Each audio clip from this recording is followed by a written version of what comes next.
Truth पंच YouTube channel में आप सभी का एक बार फिर से स्वागत है। चलिए दोस्तों, आज हम एमसीक्यूज में जानने का प्रयास करेंगे गुप्त काल पर 42 क्वेश्चन। 42 क्वेश्चन में अगर आप शुरू से अंत तक बने रहें तो मैं ऐसा आप सभी को भरोसा दिलाता हूँ कि ऐसे ऐसे क्वेश्चंस आप करेंगे जो आसान भी होंगे, देखने में आसान लगेंगे, लेकिन वो बहुत इंपॉर्टेंट होते हैं।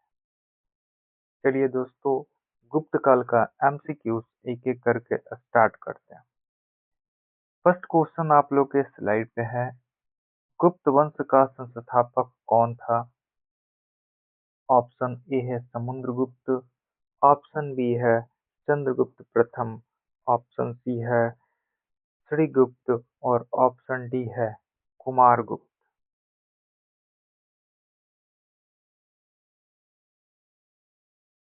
चलिए दोस्तों, देखते हैं क्वेश्चन नंबर 1 का राइट आंसर दोस्तों श्रीगुप्त, और श्रीगुप्त ऑप्शन सी में है, इसलिए हमारा ऑप्शन सी क्या हो जाएगा दोस्तों? Right answer. चलिए दोस्तों, आगे बढ़ते और अगले क्वेश्चन की तरफ बढ़ते और अगला क्वेश्चन क्वेश्चन नंबर 2 आप लोगों के स्लाइड पे ये रहा। गुप्त काल को किस नाम से जाना जाता है? ऑप्शन ए भारत का लौह युग, ऑप्शन बी भारत का स्वर्ण युग, ऑप्शन सी भारत का मध्य युग और ऑप्शन डी भारत का ताम्र युग। चलिए दोस्तों, क्वेश्चन नंबर 2 का राइट आंसर देखते हैं, और क्वेश्चन नंबर 2 का राइट आंसर है दोस्तों भारत का स्वर्ण युग। भारत का स्वर्ण युग ऑप्शन बी है, इसलिए हमारा ऑप्शन बी क्या हो जाएगा? Right answer. चलिए दोस्तों, आगे की तरफ बढ़ते और अगला क्वेश्चन क्वेश्चन नंबर 3 आप लोग के स्लाइड पे ये रहा। चंद्रगुप्त प्रथम ने किसकी उपाधि धारण की थी? ऑप्शन नंबर ए महाराजाधिराज, ऑप्शन नंबर बी परमेश्वर, ऑप्शन नंबर सी सम्राट और ऑप्शन नंबर डी देवराज। क्वेश्चन नंबर 3 का राइट आंसर है दोस्तों महाधिराज। महाधिराज ऑप्शन ए है, इसलिए हमारा ऑप्शन ए हो जाएगा राइट आंसर। चलिए दोस्तों, आगे की तरफ बढ़ते और अगला क्वेश्चन क्वेश्चन नंबर 4 आप लोगों के स्लाइड पे ये रहा। समुद्रगुप्त को नाम से जाना जाता है? ऑप्शन ए भारत का नेपोलियन, ऑप्शन बी भारत का सिकंदर, ऑप्शन सी भारत का अशोक और ऑप्शन डी भारत का हर्ष। क्वेश्चन नंबर 4 का राइट आंसर है दोस्तों भारत का नेपोलियन। भारत का नेपोलियन ऑप्शन ए है, इसलिए हमारा ऑप्शन ए हो जाएगा राइट आंसर। चलिए दोस्तों, आगे बढ़ते और अगला क्वेश्चन क्वेश्चन नंबर 5 आप लोग के स्लाइड पे ये रहा। समुद्रगुप्त की विजय का वर्णन किस अभिलेख में मिलता है?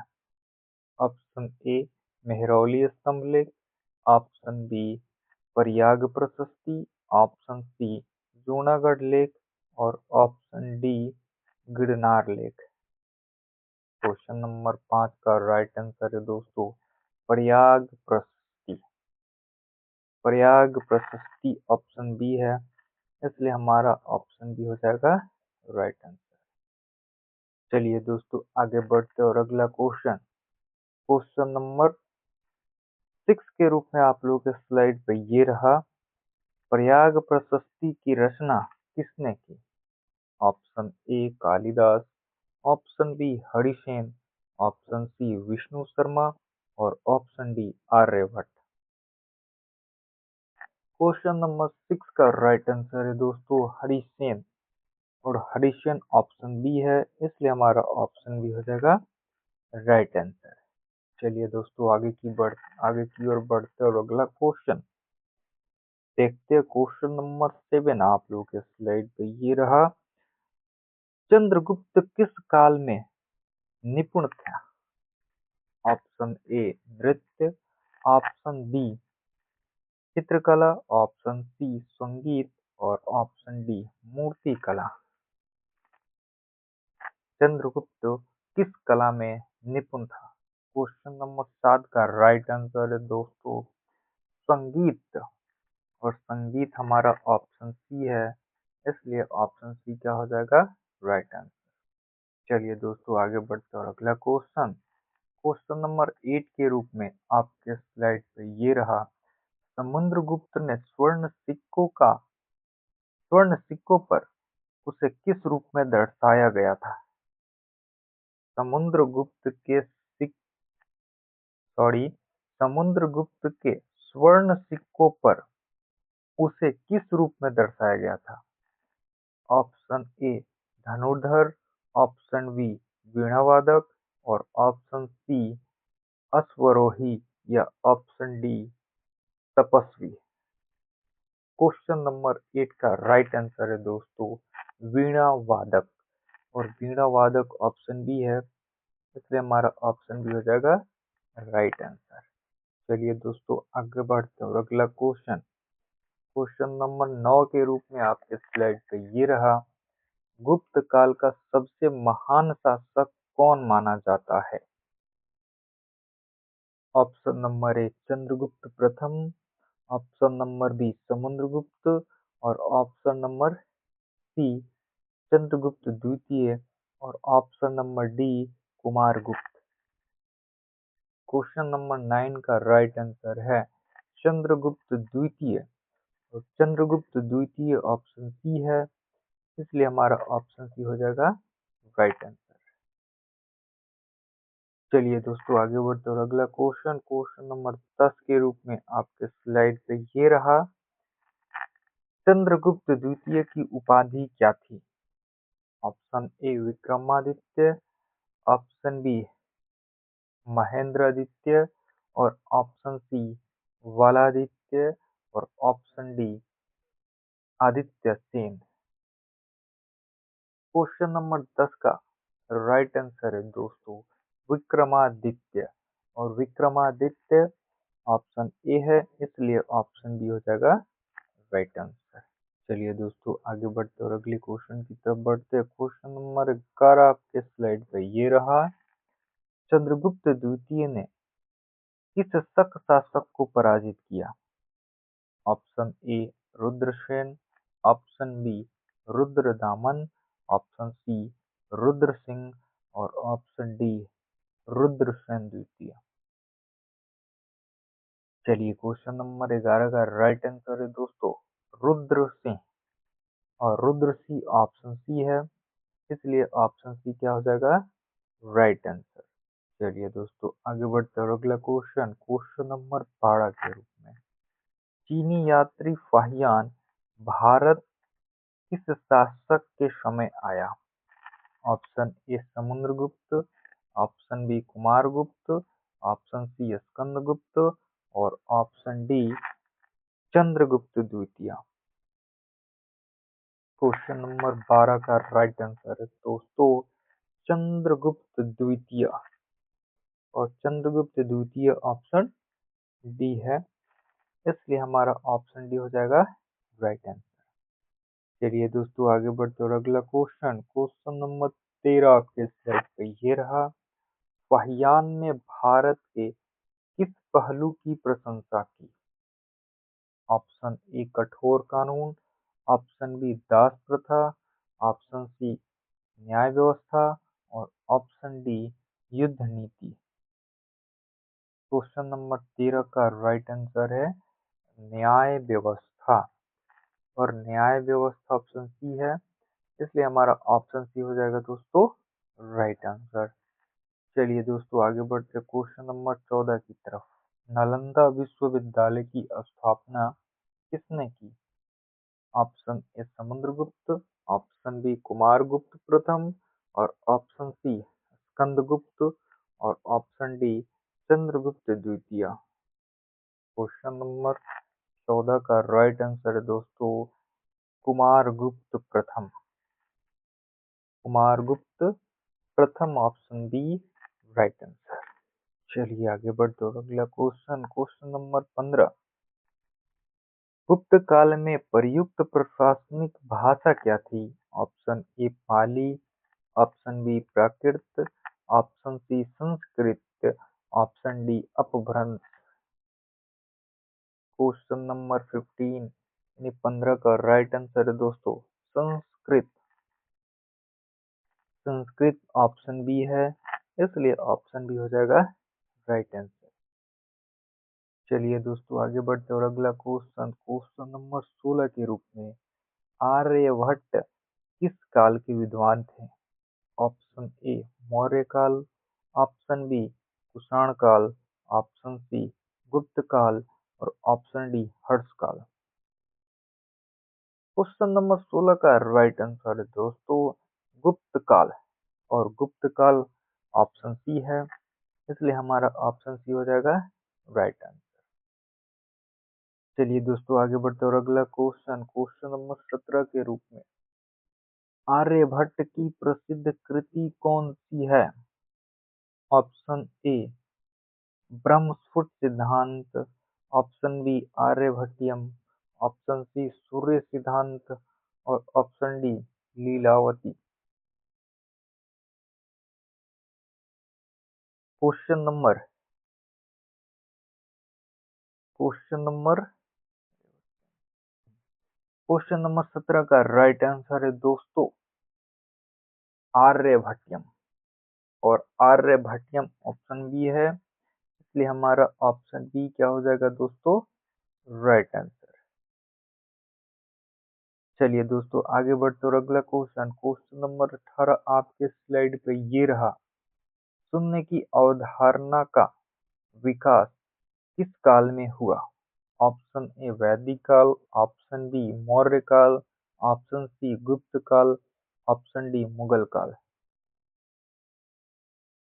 क्वेश्चन नंबर 18 का राइट आंसर है दोस्तों गुप्त काल, और गुप्त काल ऑप्शन सी है, इसलिए ऑप्शन सी हो जाएगा राइट आंसर। चलिए दोस्तों आगे बढ़ते और अगला क्वेश्चन नंबर 19 के रूप में आपके स्लाइड पे ये रहा, कालिदास किस काल के महान कवि थे? ऑप्शन ए मौर्य काल, ऑप्शन बी गुप्त काल, ऑप्शन बी पाल काल और ऑप्शन डी हर्ष काल। क्वेश्चन नंबर 19 का राइट आंसर है दोस्तों गुप्त काल, और गुप्त काल ऑप्शन बी है, इसलिए ऑप्शन बी हो जाएगा राइट आंसर। चलिए दोस्तों आगे बढ़ते और अगला क्वेश्चन नंबर 20 आपके स्लाइड पे ये रहा, कालिदास की रचना कौन सी है? Option A Harshacharita, option B Meghaduta और ऑप्शन सी अर्थशास्त्र और ऑप्शन डी मुद्रा राक्षस। क्वेश्चन नंबर 20 का राइट आंसर है दोस्तों मेघदूत। मेघदूत ऑप्शन बी है। बने रहें और अंत तक देखिए, आप कुछ बेहतर बेहतर क्वेश्चंस को देखेंगे। चलिए दोस्तों आगे बढ़ते हैं और अगले क्वेश्चन नंबर 21 को देखते हैं। गुप्त काल में भूमि अनुदान किसे दिए जाते थे? ऑप्शन ए किसानों को, ऑप्शन बी सैनिकों को, ऑप्शन सी ब्राह्मणों को और ऑप्शन डी व्यापारियों को। क्वेश्चन नंबर 21 का राइट आंसर है दोस्तों ब्राह्मणों को, और ब्राह्मण ऑप्शन सी है, इसलिए ऑप्शन सी हो जाएगा राइट आंसर। चलिए दोस्तों आगे बढ़ते और अगला क्वेश्चन नंबर 22 के रूप में, गुप्त काल में किस धर्म को राजस्व राजाश्रय प्राप्त था? ऑप्शन ए बौद्ध धर्म, ऑप्शन बी जैन धर्म और ऑप्शन सी शैव एवं वैष्णव धर्म और ऑप्शन डी इस्लाम धर्म। क्वेश्चन नंबर 22 का राइट आंसर है दोस्तों शैव एवं वैष्णव धर्म, ऑप्शन नंबर सी हो जाएगा राइट आंसर। चलिए आगे बढ़ते और अगला क्वेश्चन नंबर 23 के रूप में, दशावतार मंदिर कहाँ स्थित है? Option A Mathura, option B Deogarh, option C Sarnath और option D Nalanda. Question number 23 का राइट आंसर है दोस्तों देवगढ़, और देवगढ़ ऑप्शन बी है, इसलिए हो जाएगा राइट आंसर। चलिए आगे की तरफ बढ़ते और अगला क्वेश्चन, क्वेश्चन नंबर 24, गुप्त काल की प्रसिद्ध मूर्ति कला शैली कौन सी थी? Option A Gandhara, option B Mathura, option C Amaravati और option D Pali. Question number 24 का राइट आंसर है दोस्तों मथुरा, और मथुरा ऑप्शन बी है, और ऑप्शन बी हो जाएगा हमारा राइट आंसर। चलिए दोस्तों आगे बढ़ते और अगला क्वेश्चन, क्वेश्चन नंबर 25, गुप्त काल में व्यापार का प्रमुख साधन क्या था? ऑप्शन ए वस्तु विनिमय, ऑप्शन बी स्वर्ण सिक्के, ऑप्शन सी चांदी के सिक्के और ऑप्शन डी तांबे के सिक्के। क्वेश्चन नंबर 25 का राइट आंसर है दोस्तों स्वर्ण सिक्के, और स्वर्ण सिक्के ऑप्शन बी में है, इसलिए ऑप्शन बी हो जाएगा राइट आंसर। चलिए दोस्तों आगे बढ़ते और अगले क्वेश्चन, क्वेश्चन नंबर 26, गुप्त शासकों द्वारा जारी स्वर्ण सिक्के क्या कहलाते थे? ऑप्शन ए दीनार, ऑप्शन बी पर्ण, ऑप्शन सी निष्क, ऑप्शन डी रुपयक। क्वेश्चन नंबर 26 का राइट आंसर है दोस्तों दीनार, और दीनार हमारा ऑप्शन ए है।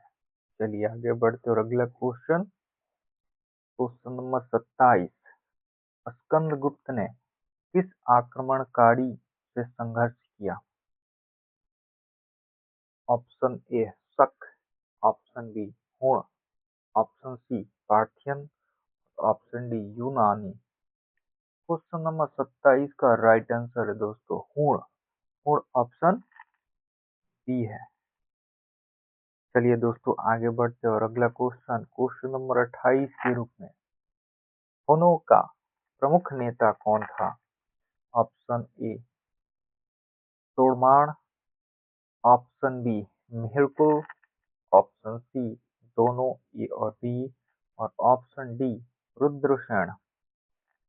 ऑप्शन क्वेश्चन नंबर 18 का 28 का राइट आंसर है दोस्तों दोनों ए और बी, यानी तोड़माण और मिहिरकुल।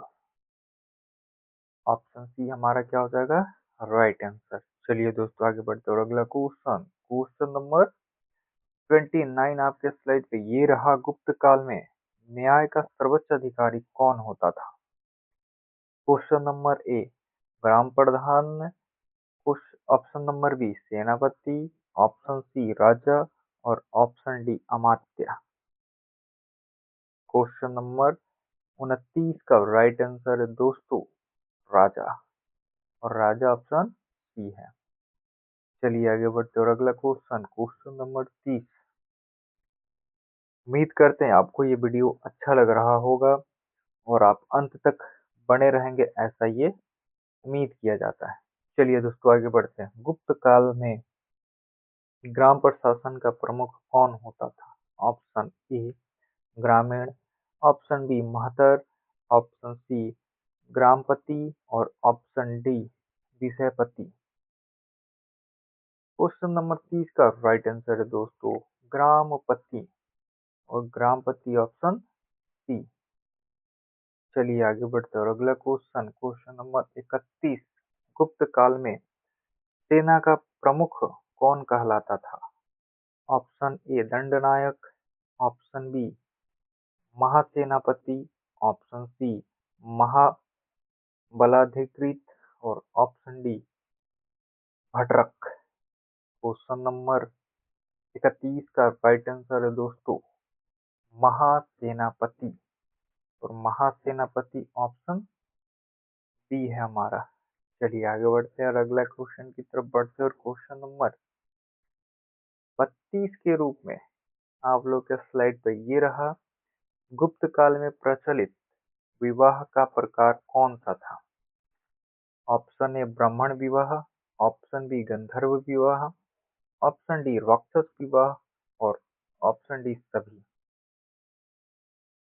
क्वेश्चन नंबर 32 का राइट आंसर है दोस्तों सभी। सभी ऑप्शन डी। चलिए दोस्तों आगे बढ़ते हैं और अगला क्वेश्चन क्वेश्चन नंबर 33 के रूप में आपके स्लाइड पे ये रहा। गुप्त काल में स्त्रियों की स्थिति कैसी थी? ऑप्शन ए अत्यंत दयनीय, ऑप्शन बी सम्मानजनक, ऑप्शन सी दासत्वपूर्ण, ऑप्शन डी राजनीतिक रूप से शक्तिशाली। क्वेश्चन नंबर 33 का राइट आंसर है दोस्तों सम्मानजनक, और सम्मानजनक ऑप्शन बी होगा। चलिए दोस्तों आगे बढ़ते हैं और अगला क्वेश्चन क्वेश्चन नंबर 34। गुप्त काल में सती प्रथा का उल्लेख कहाँ मिलता है? ऑप्शन ए प्रयाग प्रशस्ति, ऑप्शन बी हिरण अभिलेख, और ऑप्शन सी नासिक अभिलेख, और ऑप्शन डी गिरनार लेख। क्वेश्चन नंबर 34 का राइट आंसर है दोस्तों हिरण अभिलेख। क्वेश्चन नंबर 34 का ऑप्शन बी होगा राइट आंसर। चलिए दोस्तों आगे बढ़ते हैं और अगला क्वेश्चन क्वेश्चन नंबर 35। गुप्त काल में प्रमुख शिक्षा केंद्र कौन सा था? Option A Takshashila, option B Nalanda, और ऑप्शन सी वल्लभी, और option D Vikramashila. Question number 35 का राइट आंसर है दोस्तों नालंदा, और नालंदा ऑप्शन बी। चलिए आगे बढ़ते और अगला क्वेश्चन क्वेश्चन नंबर 36 आपके स्लाइड पे ये रहा। गुप्त काल में नगरों को क्या कहा जाता था? ऑप्शन ए पुरी, ऑप्शन बी पतन, ऑप्शन सी विषय, ऑप्शन डी मंडल। क्वेश्चन नंबर 36 का राइट आंसर है दोस्तों पूरी, और पूरी हमारा क्या है ऑप्शन ए। चलिए दोस्तों आगे बढ़ते और अगला क्वेश्चन क्वेश्चन नंबर 37। गुप्त काल में कर को क्या कहा जाता था? ऑप्शन ए भाग, ऑप्शन बी भोग, ऑप्शन सी ऊपरी कर, और ऑप्शन डी हिरण्य। क्वेश्चन नंबर 37 का राइट आंसर है दोस्तों भाग, और भाग हमारा क्या है ऑप्शन ए। चलिए दोस्तों आगे बढ़ते और अगला क्वेश्चन क्वेश्चन नंबर 38। गुप्त काल में व्यापारिक संगठन क्या कहलाते थे? ऑप्शन ए संघ, ऑप्शन बी निगम, और ऑप्शन सी श्रेणी, और ऑप्शन डी समिति। क्वेश्चन नंबर 38 का राइट आंसर है दोस्तों श्रेणी, और श्रेणी हमारा क्या ऑप्शन सी। चलिए दोस्तों आगे बढ़ते और अगला क्वेश्चन क्वेश्चन नंबर 39। गुप्त काल में कृषि की उन्नति का प्रमुख कारण क्या था? ऑप्शन ए सिंचाई, ऑप्शन बी भूमि अनुदान, और ऑप्शन सी लोहे के औजार, और ऑप्शन डी सभी। अब क्वेश्चन नंबर 39 का राइट आंसर है दोस्तों सभी। चलिए दोस्तों आगे बढ़ते और अगला क्वेश्चन क्वेश्चन नंबर 40 के रूप में। उम्मीद करते हैं आप इस वीडियो में शुरू से अंत तक बने हैं, और शुरू से अंत तक बने हैं तो आपने बहुत ऐसे क्वेश्चंस को देखा होगा जो बहुत इजी है देखने में, बट बनाने में थोड़ी सी कठिनाइयाँ आ रही है। चलिए दोस्तों आगे बढ़ते और अगला क्वेश्चन क्वेश्चन नंबर 40। गुप्त काल में किस लिपि का विकास हुआ? Option A Kharosthi, option B Brahmi, और ऑप्शन सी गुप्त लिपि, और option D Sharada. Question number 40 का राइट आंसर है दोस्तों गुप्त लिपि। गुप्त लिपि ऑप्शन सी। चलिए दोस्तों आगे बढ़ते और अगला क्वेश्चन क्वेश्चन नंबर 41 के रूप में। गुप्त काल का अंतिम शक्तिशाली शासक कौन था? Option A Kumaragupta, option B Skandagupta, option C Narasimhagupta, और option D Gopaladitya. Question number 41 का राइट आंसर है दोस्तों स्कंदगुप्त। Skandagupta answer D. चलिए दोस्तों आगे बढ़ते हैं और अंतिम क्वेश्चन नंबर 42 के रूप में, गुप्त साम्राज्य के पतन का प्रमुख कारण क्या था? ऑप्शन ए आंतरिक विद्रोह, ऑप्शन बी हुण आक्रमण, ऑप्शन सी आर्थिक संकट और ऑप्शन डी सभी। क्वेश्चन नंबर 42 का राइट आंसर है दोस्तों सभी। चलिए दोस्तों, उम्मीद करते हैं आपको ये क्वेश्चन नंबर 42 तक एमसीक्यू अच्छा लगा होगा और आप इसको बहुत बढ़िया से किए होंगे। चलिए दोस्तों, प्लीज लाइक कमेंट शेयर करना ना भूलें और सब्सक्राइब करना ना भूलें। फिर मिलते हैं किसी दूसरे वीडियो में किसी दूसरे टॉपिक के एमसीक्यूज के साथ। तब तक के लिए धन्यवाद। जय हिंद दोस्तों, जय हिंद।